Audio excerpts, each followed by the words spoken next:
au président de la République française. Dans le contexte actuel où on voit que la France a fait l'objet vraiment d'une certaine hostilité, hein, on le voit sur les réseaux sociaux. Est-ce que pour les Européens, c'est le bon timing pour que la France soit à la tête du Conseil européen? Et deuxième question rapidement, toujours sur la France, comment la France compte utiliser la facilité européenne pour la paix dans sa stratégie militaire au Sahel et aussi dans toute la zone, dans toute la région? Merci. La deuxième question, ce sera aussi le président Charles Michel revenir s'il le souhaite. Je vais être très clair avec vous. Il y a une présidence rotative, elle arrive maintenant. C'est un fait et nous prenons nos responsabilités. Deuxième élément, la France joue le rôle de nation cadre, mais notre souhait est de travailler avec l'ensemble des Européens et l'ensemble des pays africains de la région. C'est d'ailleurs le cadre même de la discussion que nous avons eue hier et notre manière d'avancer.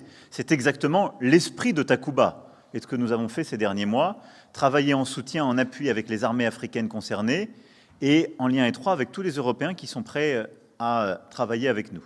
Et c'est aussi pour cela que nous mobilisons des instruments, des financements européens en fonction des missions, mais sur une base simple, c'est l'expression des besoins des États africains concernés.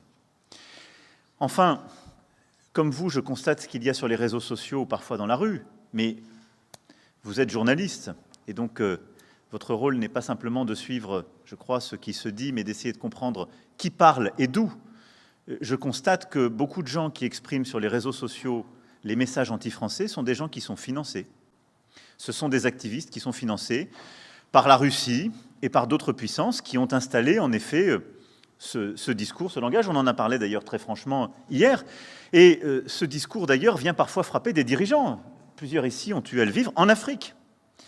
Et donc, nous avons besoin aussi de nous armer, car l'information, les réseaux sociaux sont devenus des lieux de mobilisation pour parfois pousser les gens à la grande violence, les désinformer et en faire des instruments de guerre ou d'opposition politique.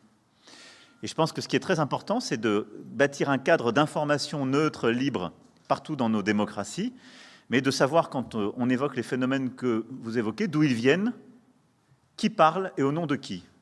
Je vous le dis très clairement, je crois que les Africaines et les Africains savent, comme d'ailleurs avec tous les pays, les qualités, les défauts. Il y a des gens qu'on aime, qu'on préfère, d'autres pas, mais enfin, à chaque fois que je suis allé au Mali ou dans la région, j'ai vu des femmes et des hommes qui mesuraient l'engagement de nos soldats, ce que ça représentait pour les familles de ces derniers, les sacrifices faits.